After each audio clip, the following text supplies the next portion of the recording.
ETF index mutual funds నేర్చుకుని stock మార్కెట్లో రాణించాలనుకుంటున్నారా? వెంటనే ఈ నెంబర్కి కాల్ చేయండి.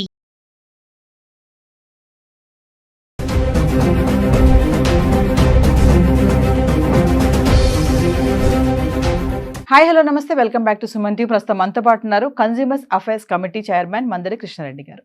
నమస్తే సార్. నమస్తే. సార్, అమెరికా ట్రంప్కి సంబంధించి మనం వీడియోలు చేస్తూనే ఉన్నాము.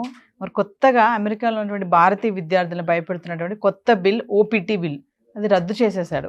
మరి ఏంటి సార్, దానివల్ల మన వాళ్ళకి వచ్చినటువంటి నష్టాలు ఏంటి? అంటే ఎవరైనా ఇతర దేశస్తులు అమెరికా వెళ్ళి చదువుకునే స్టూడెంట్స్ కానీ, లేక ఏదైనా రీసెర్చ్ స్కాలర్స్ కానీ,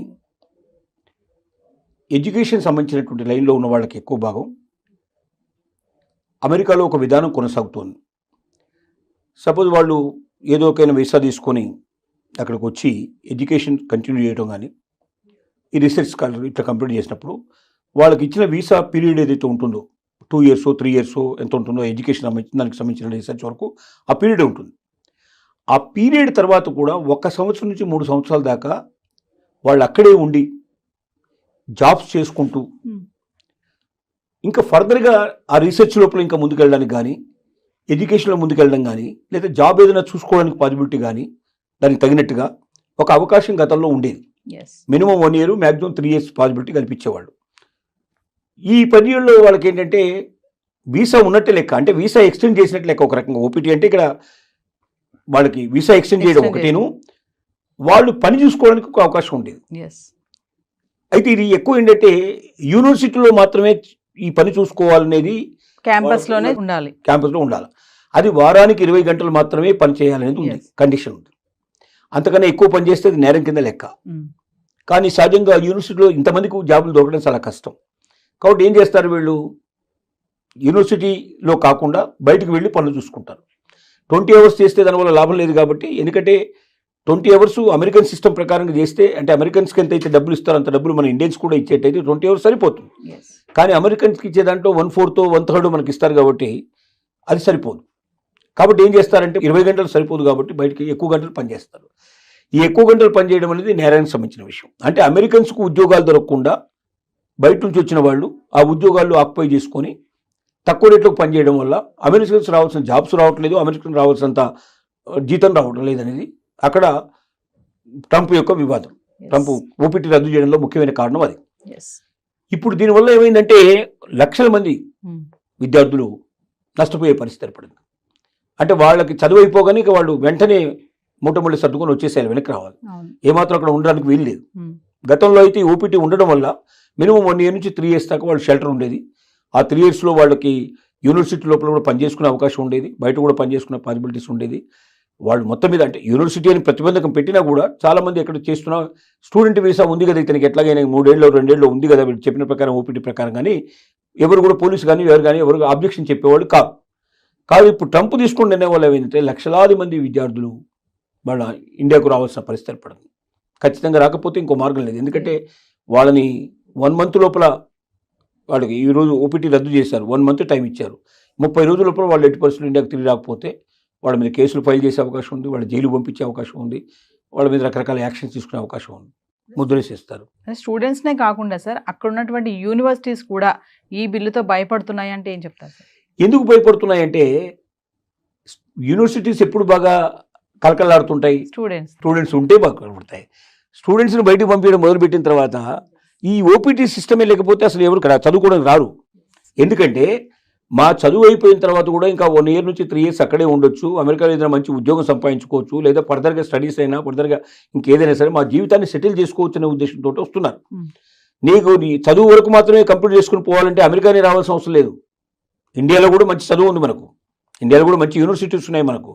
ఇవి కాకుండా అమెరికా కన్నా చాలా తక్కువ ఖరీదు చేసేవి, తక్కువ ఖర్చు అయ్యేటువంటి అనేక దేశాల లోపల యూనివర్సిటీస్ ఉన్నాయి, ఇంకెక్కడికైనా వెళ్ళొచ్చు. అమెరికాలో పర్టికులర్గా ఎందుకు వస్తున్నారంటే అమెరికాలో పార్ట్ టైం జాబ్ చేసుకునే అవకాశం ఉంది, చదువుకునేటప్పుడు కూడా పార్ట్ టైం చేసుకోవచ్చు. అలాగే చదువు అయిపోయిన తర్వాత కూడా 1 year నుంచి 3 years ఇక్కడ ఉండొచ్చు. మనం ఈ లోపల మనం ఏదో ఒక ఉద్యోగం సంపాదించుకొని మనం పూర్తిగా సెటిల్ కావచ్చు 100% అనే ఉద్దేశంతో మాత్రమే అమెరికాకు వస్తున్నారు. ఇప్పుడు ఓపీటీ తొలగించిన తర్వాత ఇక అక్కడ ఉద్యోగాలు వస్తాయనేది కల్లా, అక్కడ వెయిటింగ్ పీరియడ్ లేదు. మరి అలాంటప్పుడు ఎందుకు వస్తారు? కొత్త విద్యార్థులు రారు, ఉన్న విద్యార్థులు వెళ్ళిపోతారు. కొత్త విద్యార్థులు రారు. మరి యూనివర్సిటీస్ ఏమైపోతాయి? నష్టాల బారిన పడిపోతాయి. చివరికి యూనివర్సిటీలు మూసుకోవాల్సిన పరిస్థితి ఏర్పడుతుంది. అందుకే యూనివర్సిటీస్ వణికిపోవడానికి కారణం అది, భయపడడానికి కారణం అదే మెయిన్గా. సరే, ట్రంప్ టార్గెట్ ఇప్పుడు స్టూడెంట్స్ అంటారా? ట్రంప్ టార్గెట్ స్టూడెంట్స్ అని కాదు. ట్రంప్ ఏం ఎలక్షన్లో ఏం వాగ్దానం చేశాడంటే, ఇక్కడ ఉన్న ప్రజలకి నేను ఉద్యోగం కల్పిస్తాను, భద్రత కల్పిస్తాను, ఆదాయాలు పెంచుతాను, ఒక అమెరికాని ప్రపంచ దేశాల్లో నెంబర్ 1 దేశంగా నేను చూపిస్తాను, అప్పులు మొత్తం కంప్లీట్గా తీర్చి ఏర్పాటు చేస్తాను, ఆదాయం పెరిగే ఏర్పాటు చేస్తాను, దేశ భవిష్యత్తే గతంలో ఎప్పుడూ లేనంతగా ఒక ఉన్నతమైన పరిస్థితి, ఒక గోల్డెన్ ఎరా తీసుకొస్తాను నేను అని వాగ్దానం చేశాడు. కాబట్టి మరి అలాంటి స్వర్ణయుగాన్ని తీసుకురావాలంటే ఎక్కడెక్కడ లోపాలు ఉన్నాయో చూడడం మొదలుపెట్టాడు. ఒకటి, ప్రభుత్వ రంగ సంస్థల్ని వీలైనంతవరకు క్లోజ్ చేయాలని డిసైడ్ చేసుకున్నాడు. ఎందుకంటే ప్రభుత్వ రంగ సంస్థల్లో అనవసరంగా ఖర్చే విపరీతంగా ఉంటుంది, కానీ దానివల్ల వచ్చే ప్రయోజనాలు పెద్దగా ఉండదు. ఎందుకంటే అమెరికాలో ఏంటంటే అన్ని రాష్ట్రాలు ఇండిపెండెంట్గా ఏ రాష్ట్రానికి ఆ రాష్ట్రమే స్వతంత్ర ప్రతిపత్తి కలిగినటువంటివి. కాబట్టి ఏ రాష్ట్రానికి ఆ రాష్ట్రం బతకగలిగే అవకాశం ఉన్నప్పుడు సెంట్రల్ నుంచి పెద్దగా వాళ్ళకి సపోర్ట్ ఇవ్వాల్సిన అవసరం లేదు. డబ్బు రూపంలో ఏదైనా ఇవ్వాల్సి ఉంటే డైరెక్ట్గా ఇచ్చేయడానికి పాసిబిలిటీ ఉంది. దానికోసం డిపార్ట్మెంట్ పెట్టి వేల మందిని పోషించి వాళ్ళకు అనవసరంగా శాలరీస్ ఇచ్చి ఇవన్నీ చేయాల్సిన అవసరం లేదనే నిర్ణయానికి వచ్చి వీలైనంత వరకు ఉద్యోగాన్ని తొలగించడం ప్రారంభించాడు. రెండోది ఏం చేశాడు, బయట నుంచి వచ్చిన వాళ్ళు, వలస వచ్చిన వాళ్ళు ఇక్కడ ఏం చేస్తున్నారంటే అందరు టెస్ట్ వేసుకుని కూర్చుంటున్నారు. వాళ్ళు ఇక్కడ ఇతరుల ఏంటే ఈ అమెరికా మీద వ్యతిరేకంగా కూడా కొంత వ్యతిరేకత కూడా కూడగట్టేందుకు వాళ్ళు తోడ్పడుతున్నారు. తర్వాత ఇక్కడ ఉన్న ఉద్యోగాలు తన్నుకుపోతున్నారు. ఇక్కడ వాళ్ళకు ఉద్యోగాలు ఇవ్వటం లేదు. ఇక్కడ వాళ్ళకి అద్దెకు ఇల్లు దొరకడం కష్టం ఉంది. ఇక్కడ వాళ్ళకి అవకాశాలు తక్కువైపోతున్నాయి. కాబట్టి బయట నుంచి వచ్చే వాళ్ళని ఎంత తగ్గించగలిగితే అంత అమెరికా సేఫ్గా ఉంటుంది, సురక్షితంగా ఉంటుందని అతను భావిస్తున్నాడు. సరే, ఏదేమైనా ఓపీటీ బిల్లు రద్దు చేయడం వల్ల మన స్టూడెంట్స్కి అయితే తీవ్రమైన నష్టమే అనుకోవచ్చు. 100% నష్టమే. విద్యార్థులంతా వెనక్కి రావాల్సిన పరిస్థితి ఏర్పడుతుంది. కొత్త విద్యార్థులు వెళ్ళాలంటే భయపడే పరిస్థితి ఏర్పడుతుంది. ఇక అమెరికా చదువులకి కొంతకాలం స్వస్తి పలకాల్సిన పరిస్థితి ఏర్పడుతుంది. అసలు వాస్తవంగా ఎవరిచ్చినా సలహా ఇది ఇస్తారు. ఎందుకంటే ఏ క్షణంలో ఏం జరుగుతుందో తెలియని దేశంలో వెళ్ళి దేశంగాని దేశం లోపల అక్కడ ఉండి అక్కడ ఒకవేళ ఉండాలనుకుంటే ఒక నెలకి ₹1,00,000 ఖచ్చితంగా కావాలి. ఒక నెలకి ₹1,00,000 కావాలి. అంటే తల్లిదండ్రులు పంపించాల్సింది తప్ప ఇంకో మార్గం ఏముంది? తల్లిదండ్రులు ఎంతకాలం పంపించగలుగుతారు?